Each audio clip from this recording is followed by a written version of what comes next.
You know, I learned how to play instruments in church, sing in a choir, all that. So, you know, and then basketball and football helped me a lot too. I was just going to say, it had to be some sports in there because you too tall to not be doing those sports. Yeah. You tower. Like, I'll break my neck, look up at you. Yeah. So, okay. What came, okay, you say you did music first. That's how you were introduced. But as far as your music career or your acting career, which came first? Music, definitely. Okay. And acting kind of just fell in my lap. How long have you been doing music? Man, I was playing for my church at 6. Ooh. You know. See, now that wasn't a gift that God gave me. Musical instruments were not my thing because I'm not with the practicing. But I'm deaf in one ear, so I can't sing. You feel me? I can sing a little bit. At least I No. used to before I started smoking. But you know, everybody got their gifts. Instruments just wasn't one of mine. Yeah. Yeah. I played the piano, bass and lead, guitar, and drums. And my mom was a musician. She played the trombone for Grambling State University. Okay. Shout out Mama Whoabiy.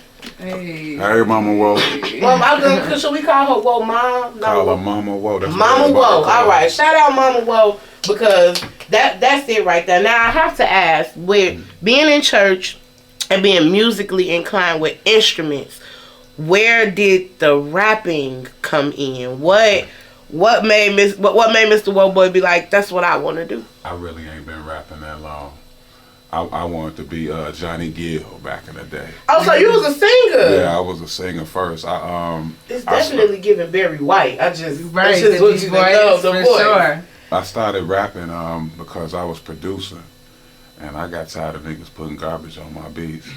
I'm just being real. You know what I'm saying? I said, that's shit, the I type can of do shit that. my marketer like. Hey, this is going to be the right kind of interview Hey. because when you touch on something before I ask it, I was just getting ready to get into that. Yeah. I just found out that you were doing production for your own music. And when Billy Ray came in, he was our premiere guest. Shout out Billy Ray Valentine. Hey. Shout out that nigga Billy. He actually dropped that in my ear, and I was like, whoa, wait a minute, Mr. Whoabiy, he produced? He said, yeah. You produce most of your music, and shout out the one, I call him Juju, that's my baby. Shout out my little brother Juju. What's up, the one? Shout out the one because I was told that he's one hell of a writer. So seeing y'all on stage together make a lot more sense to me the way you produce the beats. Boom. Yeah. So you got to give me, okay, so you just started rapping. Yeah, I just production. started rapping maybe about like 10 years ago. Oh, so you didn't just start. That's the last skill I put on the utility belt though. Okay, but you didn't just start. You a vet in the game. I know some motherfuckers who've been in the game 10 years. And the crazy thing about that is all I knew was that I wanted to do music. I didn't know what direction to go in. You know what I'm saying? I was kind of letting God lead my steps with that. As you should. But I finished with the album. I produced majority of the beats on them. But once I finished with the album, I wasn't really, I wasn't convinced on it. And then shout out my nigga Jay Swag, Joshua Womack. I met him, and he's like, dude, this album fire. Let's push it. And so when we started pushing it, man, it's a classic, no doubt. Inglewood Villa, Mr. Whoabiy, that was back in 2012. No skips. I didn't go looking for my favorite song. It's a whole vibe. Like, fucking vibe. It's a whole vibe. Most people ain't putting out albums where you can't skip a song. Most people not doing that. So for me to be able to listen to and it was in the middle of the night. So you just be looking for shit to do. But if it don't catch your attention, it don't hold. Right. I listened to that album from beginning to end. Ken Folks is on there. That's one of my favorite songs. Yeah. You got a couple tracks with K-Eazy. You got a couple. Alacago is one of my favorite songs from you all time. But my favorite piece, my favorite track that you have ever put out was the poetry piece, Everything. We're definitely gonna get into that, you feel me, on this interview. But I Am Legend, how did that come about? I mean, the name, the title says itself. It's self-explanatory. How did that come about? I had fell back from music for about like 3 years. I had some things going on. I had lost a deal, personal. Life hit me kind of hard, you know what I'm saying? So I just needed to take some time out to figure out who I was again. You know what I'm saying? When you give so much of yourself, you begin to lose yourself. So I had to sit back for a minute and sit down, and I started working on the album on the set of Billy Ray Valentine's Roseland. We shot Roseland during the pandemic in 2020. So this was like end of April, early May. It took us 30 days to make it. And me and the one started gelling real good. He was like, man, I do music, I do this, that, and that. I said, shit, me too. I booked a session, and from there, I started working on it.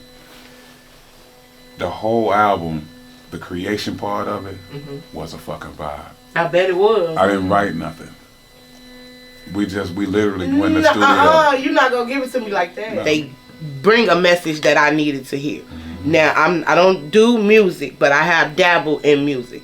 One of my biggest fears is shit not sounding how it's supposed to be, so I don't freestyle. I'm never in the moment. I would much rather sit down, write, put my thoughts together. Ain't nothing wrong with Sometimes it's good, sometimes it's not, but when you think about it, it really don't transcend. I heard a couple tracks that I did years ago, but they don't transcend to today and to now. You gotta look at it, baby. You gotta look at it like this. They don't transcend to whether today. You write it and it's perfect, there's always gonna be somebody that don't like it. So fuck them. You know what I'm saying? And you also have to realize that you're not making music for you. You're making music for everybody else. Some of my favorite songs, don't nobody listen to that shit. But the ones that I hate the most, they're my biggest hits.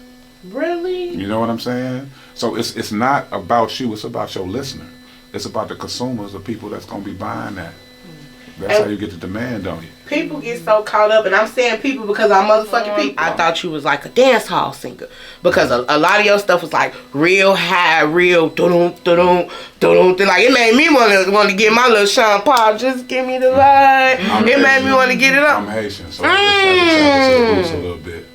But a song I was playing earlier, before you came in to sit down, called Reflection. Yeah. That showed me a whole different side of Whoabiy. Yeah. Everything showed me a whole different side of Whoabiy. Like, it's so many different genres. How did you collab them and collect them and get them to blend the way they did to make this masterpiece? Man, like I said, man, we just got in the studio and it was a vibe. I didn't put any boundaries or restrictions on myself or anybody that I invited. You know what I'm saying? We just went in there and we just vibed out. Each song is kind of like a look into my life a little bit too. A different side of me. It's a softer side of things. It ain't always just whoa. You know what I'm saying? To a lot of people, I'm just Cedric. You know what I'm saying? So that's true. It's just a variety of emotions that I was feeling during the time I was recording. Some things were based off of situations, but for the most part, it was just a vibe. How did I feel after I took that shot? I hit that blunt. You know what I'm saying? We sit back and we talk. Have Soundmaster, shout out Soundmaster T, that's my man's. Woo woo, put it up there for Soundmaster. You did. Have them play the beat, and we go in the booth and we murder it. Like now, I grew up I had siblings, but I was the youngest, so I grew up by myself. Right. So a lot of people that I deal with, I don't look at them as friends. I actually look at them as family, right? Absolutely. Now, the thing that hit me is motherfuckers don't look at me like that until it's beneficial. So now we in this game that we in now, and elevating. Now everybody want to be cool. Now everybody want to be your homie. Everybody want to be your sister. So when I heard that shit hit me, I was like, yeah. That's for me. That's for me. But that's what it's all about. You got to make sure. That's why I'm a fan now of Mr. Whoabiy. Okay, I ain't gonna get off track. Next song, what we finna play? We found out I was Haitian. I want to hear you rap over that one to bam bam bam bam bilam bam bam. So I said, okay, I accept challenges. So I'm like, how can I work this move? How can I go over this, but make it my own. You know what I'm saying? So I listened to it a bunch, bang the keys a little bit, and boom, Batman Riddock. Too many niggas is bitches. So you know? I got gotta the one I ask. was twerking to the other day at Baseline. Yes, I got that's the video. song you was twerking to at I was there on the Baseline. speaker twerking to it. Y'all was performing. Oh, yeah? the other day. Okay. Yeah, I was there. You damn right. One Shake that question ass, before we man. play Shake that ass, Being a man. professional bad Talk about your bitch. damn Shake, right. shake that ass, yeah. I won't nobody sit still. That's how it's supposed to be. I just have one question before we play this song. You did. How do you decide when you are going to produce the track or when you're gonna work with a producer and let them produce it? Hey man, if you know somebody dope, you know they going somewhere, shit, come holler at me at the studio. Now, do you collab like with artists who send you beats? Do you what Sometimes. do you collab and be like, hey, let me fix this, let me do this? Sometimes, and sometimes I like them YouTube niggas too. Okay, You know what I'm saying? You reach Okay. out to them, you do business with them. that's it. You buy that motherfucker. You know, don't go stealing nobody's shit. First of all, y'all, stop stealing shit. That's why it's a bunch of motherfuckers Go out here ahead and with the lease same that beat. beat. Lease that motherfucker if you can't afford exclusive rights right then. You know, but buy that motherfucker out. Let them get them the little bitty pennies out the way and make some money off that motherfucker. I work with anybody that's dope. I don't limit it to age. I don't limit it to anything.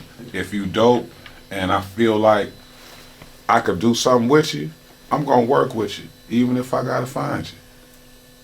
That's dope, y'all. It's about making good music, and more importantly, it's about being a part of something great.